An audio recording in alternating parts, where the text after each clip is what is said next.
Every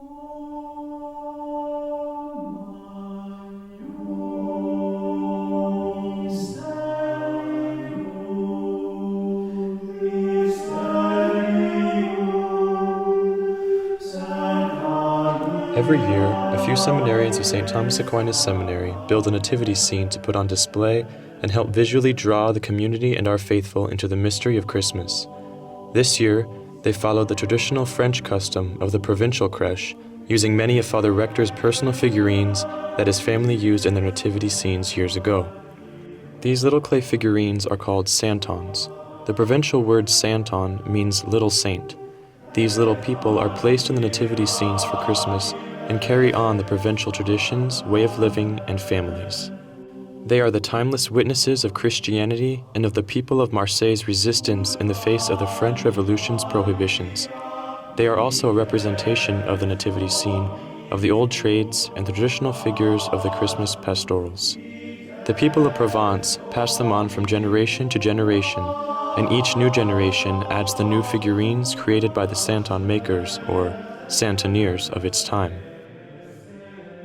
The origin of nativity scenes dates all the way back to the 4th century, when ancient Christians would sculpt images of the Nativity on their marble tombstones. But the nativity scenes with figurines originated back in the 13th century with St. Francis of Assisi, whose mother was from France. He began the custom of creating these nativity scenes in churches for Christmas midnight mass, and the custom spread north into France. The French adopted this custom and integrated it into their Christmas traditions throughout the centuries up to the present day. In the year 1800, after they had been forbidden through the time of the French Revolution, these nativity scenes became very popular in Provence, France, namely Marseille, giving them the title of the Provençal Nativity Crèche. It occurred to Monseigneur Laniel, a great supporter of this custom, to depict the people around him, the tinker, the baker, the gardener, the fisherman, etc. The village portrayed in the scene is not that of Bethlehem where Christ was historically born. Rather, this little village is meant to represent a small town in Provence, France, in the early 1800s, around the time when this tradition was born. This village is meant to be symbolic of our modern present day, and the Santons themselves are meant to represent us here in the 21st century, going about our busy lives. The manger in which the Christ child lies, together with his mother Mary and St. Joseph, is present in this town with these French villagers. The profound message behind this scene is our Catholic Faith of Incarnation. We, as Catholics, believe that Christ was not only born in Palestine 2,000 years ago, but is born every year on December 25th within our souls through his grace, even in this present 21st century. The message of this nativity scene reminds us that through the liturgy of the Catholic Church, 2,000 years of history are suppressed, and the actual birth of Christ OurSavior is taken from its ancient place in history and brought to us in this present day. And we, like these little Santons, are meant to receive him into our lives and our hearts and to adore the Incarnate God. Each little Santon, having heard the news of Jesus' birth from the shepherds, spreads the news to their neighbors and hastily goes to the manger to adore him and to offer him their unique gifts. At first, the family nativity scene included only the characters of the first nativity: Jesus, Mary, Joseph, the three kings, the shepherds, the ox and the ass. But at the end of the 18th century, when nativity scenes started to become popular, artists were stimulated by a spirit of creativity and a desire to broaden the scope of these representations of the nativity. New Santons were created, typical silhouettes of everyday life and the rural world with its many trades. Informed by the shepherds, all these Santons, all of Provence, come to the stable with their personalities, their qualities, and their defects. They often express generosity, joy, wisdom, eccentricity.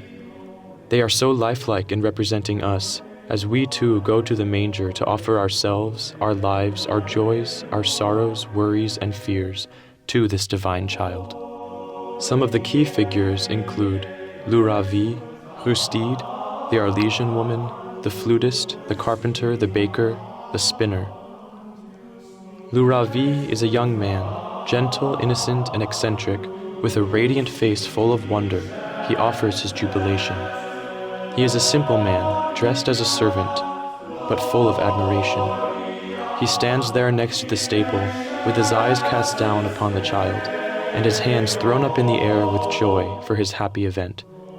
He is the only one who has come up empty-handed, his arms raised to heaven, with nothing to offer but his innocence. Whose steed is a wealthy, well-dressed character. One can see him coming around the alley from behind the church. He is a hard-hearted man with a reputation for meanness, but perhaps this evening his heart will finally soften.